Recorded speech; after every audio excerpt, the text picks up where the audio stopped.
Buat kalian yang mau mempersiapkan persalinan kalian, tonton video ini sampai habis. Banyak banget yang bilang kalau melahirkan itu bikin trauma, tapi kali ini gue mau share pengalaman gue sendiri. Kalau melahirkan itu nggak semenakutkan itu kok. Langsung aja, jadi gue lahiran tahun 2020.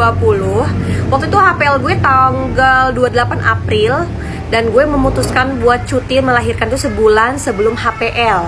Dan tanggal 2 Aprilnya itu siang-siang, waktu jam 1 siang kalau nggak salah, gue habis tidur siang, tiba-tiba gue inget banget ada air ngalir dari bawah.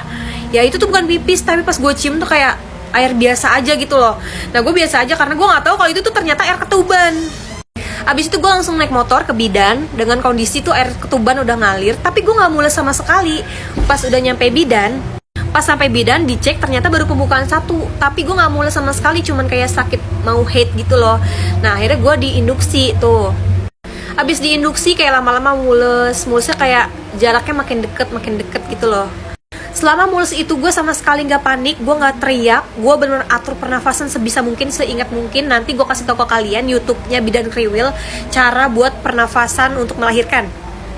Pokoknya waktu itu gue belajar teknik pernafasan itu benar-benar dari awal hamil sampai gue ulang-ulang terus sampai gue melahirkan. Nah kan jam 1 siang gue ke bidan, jam 5 sorenya itu gue sama sekali nggak tahan banget, pengen ngeden banget. Akhirnya pas dicek sama bidan itu udah pembukaan 10 dan udah boleh ngeden. Dan kalian tahu apa?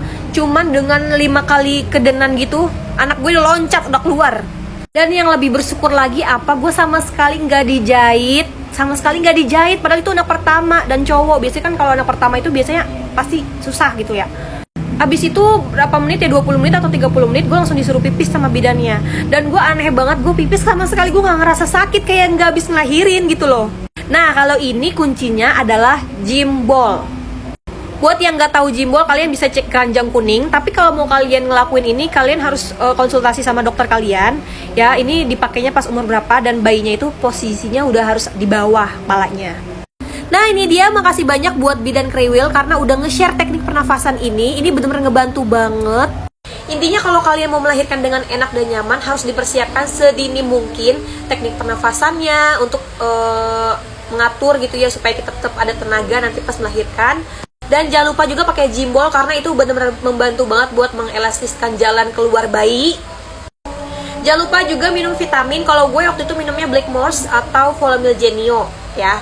Jangan lupa juga minum susu. Buat yang punya pengalaman melahirkan seru lainnya, boleh banget di komen ya.